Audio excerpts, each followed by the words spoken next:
All right.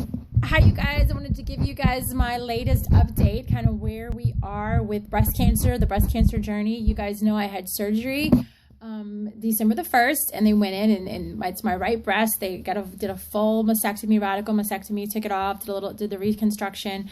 And so they sent off the pathology. So the way that it's kind of gone is I've gone through my 6 rounds of chemo. I had, of course, the initial biopsy and the initial mammogram, but all along it's been kind of like, we'll really know what we're dealing with and we'll really understand your cancer more when we take it out of you and send it off. So today was a very big day. Went to the doctor at 9:30 this morning, and she came in to give us our pathology report, and it wasn't the best news. So it's been a very hard day. And so this is the end of a hard day. So I wanted to go ahead and do this video while this hard day was kind of fresh for me. My eyes are red and bloodshot because I've done a lot of crying today. My skin's sallow because I've it's just been a rough day. So I have, not a whole lot of makeup left. I've took my hat off so you guys could see this is what it looks like when your hair starts to come back after chemo.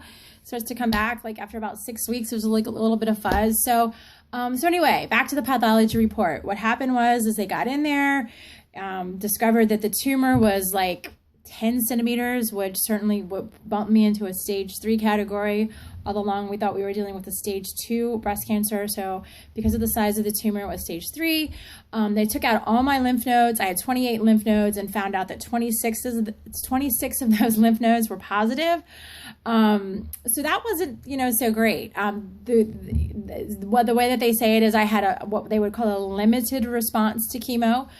We know that the chemo did affect the tumor a little bit maybe, and it helped kind of shrink some of the lymph nodes, but they were still very positive. So I didn't have like an overwhelmingly great response to chemo. So, that's when you've been through 6 rounds of poisoning, you want to walk, there's this hope. I got my hope shirt on. The hope is, that we walk in and go, wow, we wanted to report this as, wow, this was great. The thing was almost gone. It shrunk.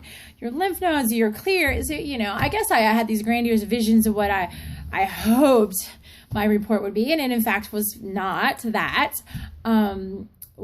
Of course, the positive is this is still a curable cancer. It's just going to take a little more effort. So the next thing for me to do is to go into radiation. So I'll go into full-blown radiation. That'll probably start mid-January, last like 6 to 8 weeks. Certainly I have to go back in and do more reconstruction. And then I have to take a hormone, they'll put me on hormone replacement pills, drugs, for probably about 10 years. Because of my age, I'm just 40, and I had a big tumor, aggressive tumor. There's always the chance that, it got somewhere else in my body. And so that's pretty stinking scary. I'll be closely monitored and closely followed for most of the rest of my life, it sounds like. All of that stuff. The doctor was great. She was very real with us. I had Robert there, and my mom came to this appointment. And getting that news, it was tough.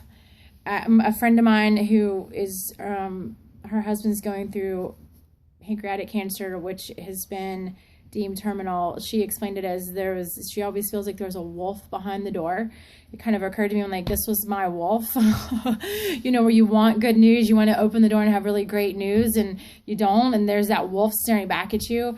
Again, I'm not in that situation, in that position, so it's not anywhere close to what they're going through, and I've learned so much from being close to them and what they're going through in their journey. But for me, so that's kind of what's going on. So that's the diagnosis. I'm going to be okay. They told me early on this was going to be a really tough year, but I was going to live. And so, okay, I got it. I mean, it's already been half of a tough year. So I've got half of a tough year left. I can do this. So, like I said, the eyes are red. So I cried and I cried and I cried in the doctor's office, and Robert and my mom, who've been walking with me, so I really get this thing with me. They're there, and they're there at every step. And so they see the really, really good days and the positive days, and the days that I'm encouraged, and the days that I'm at my lowest and the toughest. And those days are very real.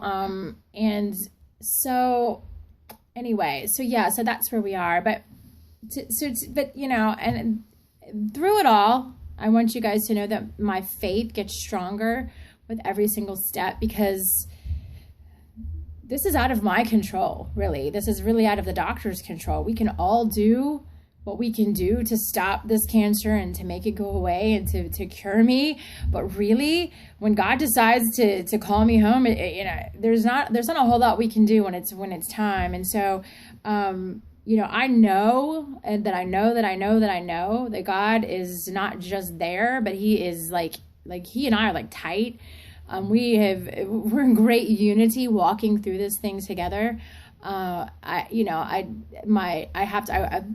fun little thing that I used to do as I've gone through trials throughout my life is I used to, when I would pray, imagine the mess of my life. And when I just got to that end of my rope where I just had, everything was just really, really messy and I couldn't do anything about it. And when I would pray, I'd have this vision of a giant dustpan and I'd sweep it. Like I'd sweep all the mess of all the pieces and the dust in the dustpan. And I would just kind of hand it up to God and say, okay, God, just take it. Just take it. I can't do it. You just take it. So that was always something a visual that I've used in my prayer life that's been very freeing to me. I've used it through, when I was a single mom with Morgan, which at that time was, one of the toughest things I had gone through. And when I was raising like little tiny babies back to back and I was having those really tough days, I would use it. My little guy, Elliot, he was born and couldn't breathe and got sent to the ICU at CHKD, and we weren't sure for a few days if he was actually going to make it. And so those were like some of my major dustpan moments. But this is kind of cool.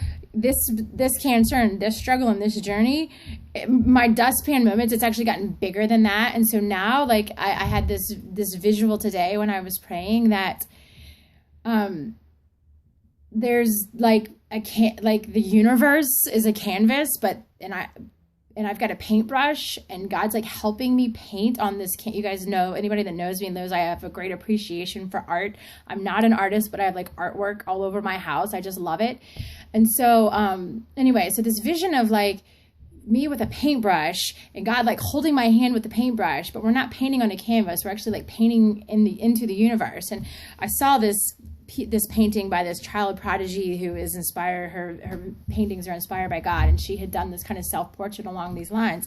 And I thought, that's me in this breast cancer journey, that he's just kind of painting this picture, and we're doing it together, and every step of the way he has to do this with me. This isn't about me and messes, because this goes beyond that. This is deeper. This is about more than that. My faith is, so we have to be doing this in unity. And I can tell you that on a daily basis, God shows up in just crazy, great, awesome ways, because I'm in unity with him right now. And that feels so cool and so awesome. And I'm so grateful for that. And so in these times and these days when my eyes are red and I'm and hearing news like this from the doctor, it's okay, because we're on this road and we're on this road to a bigger and better understanding of who God is and where he is and how he is working in me and our family and us. And so on that note, it's kind of cool that I've grown beyond just having the dustpan visual. Now it's this giant canvas that God and I are working on together. And so with that, I will stop my video. I always try to keep them under 10 minutes because I'm very chatty and have a lot to say. But it's all good. So thank you guys for your prayers. You guys pray, and I get so many awesome messages from all over. And so I know that you're praying for me, and prayers mean everything. And so thank you.